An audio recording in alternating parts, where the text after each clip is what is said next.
Hey there, Autism Fitness founder Eric Chessen, leading the movement for movement, bringing you another edition of Autism Fitness Tuesday training, where I take a concept, a practice, a strategy, something that we use to great success in autism fitness programming, and of course, delivering it in a hopefully meaningful and effective way so that you can take it and bring it to your autism and neurodivergent life skill athletes. And of course, before I get started, please like, subscribe to the channel, boost it up so that more and more people see what we have to offer to bring the movement for movement to everybody on the autism and neurodiversity spectrum and those that support them as well. And in this edition of Autism Fitness Tuesday training, we're going to be talking about the setup. How do we set our athletes up for success in a set of a specific exercise? Those were a lot of S words with a lot of syllables. I'm glad I got it out the first time correctly. I'm surprising even myself right now. Setting up the athlete for success is often a challenge, and it's something that we can easily overlook if we don't take into account, of course, the PAC profile, physical, adaptive, and cognitive skills that relate to exercise and physical activity. It is the starting point. It is the standard operating procedure for everything that we do in autism fitness programming. Now, a little bit about setting the athlete up. So oftentimes, our athletes might be either distracted or dysregulated or need some processing time in order to get ready and be set and focused to perform the exercise to their current best level of ability, what we would refer to as their baseline. And so in order to facilitate that as a coach, we need to understand how that athlete functions with respect to each of those three areas of ability. So physically, what is that athlete's current baseline, their best capability repeatedly with a squat or an overhead press or a push-up or a cable row or any of the strength-based exercises that we use in our curriculum? How much support do they need with that exercise? Do they need a modification with that exercise?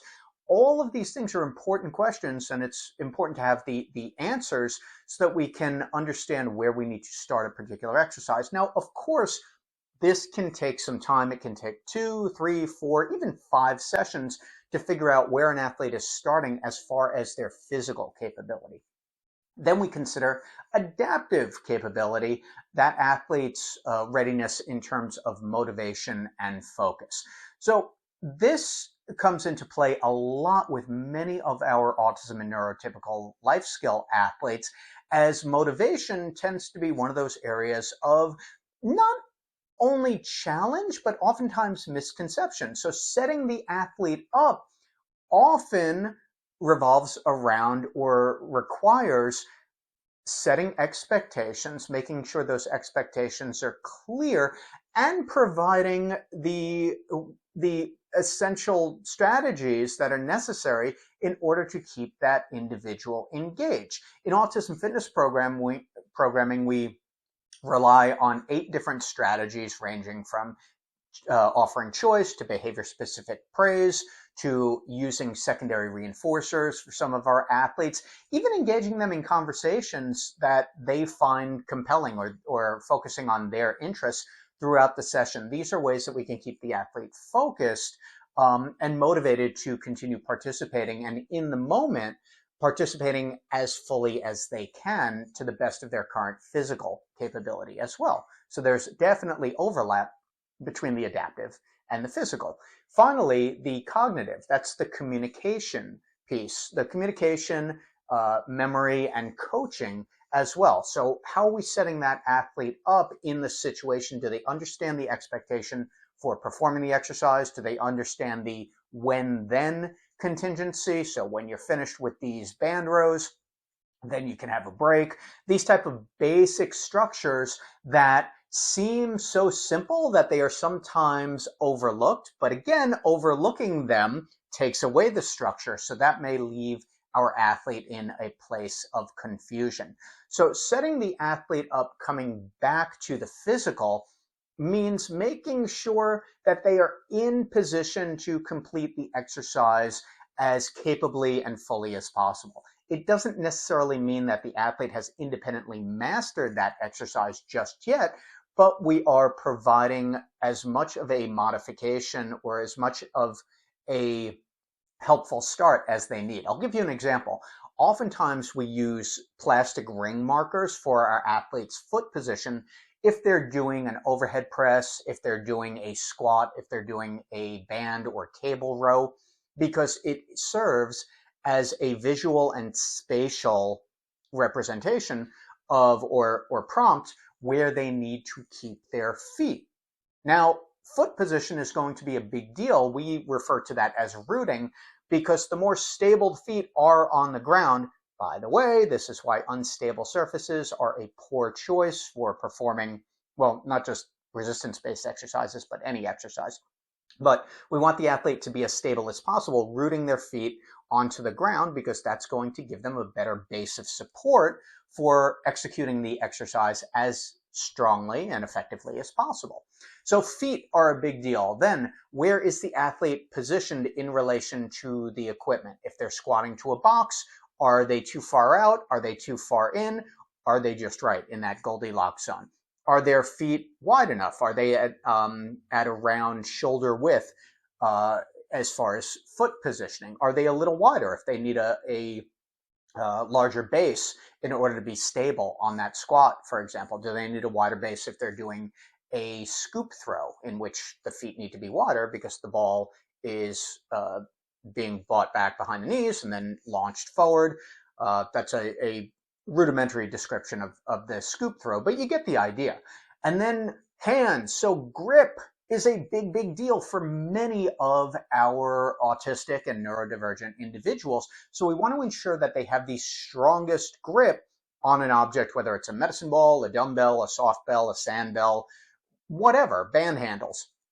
We want the athlete to be set up in the position. So it makes sense, and I implore you to take a few extra seconds to help that athlete set up, or if they are more independent with that exercise, enable them to set themselves up and even self-correct so that they feel comfortable in the position before starting the exercise. Those few extra seconds can make a big deal in the successful completion of that set of exercises. From an adaptive perspective, is the athlete engaged right now? Sometimes our athletes can continue on talking about a particular topic, and it may be time to temporarily end that conversation with the athlete before they start their set of that particular exercise. Now, there certainly are situations in which the athlete can both do the exercise and continue with the conversation at the same time. And it is an important distinction to make as a coach whether the conversation is distracting the athlete from performing at their best, or whether it's not a big deal and you can continue on talking while they're performing the exercise. So that's another situation where we do want to make the expectation clear, and we can put that into contingency form for the athlete and say, hey, I'd love to continue this conversation about robots, specifically robots from the 1950s, specifically robots from the 1950s from Southeast Asia, from cartoons that we are now seeing on YouTube. But first, finish this set of squats, and then we can continue on because I love this conversation. I want to hear what you have to say.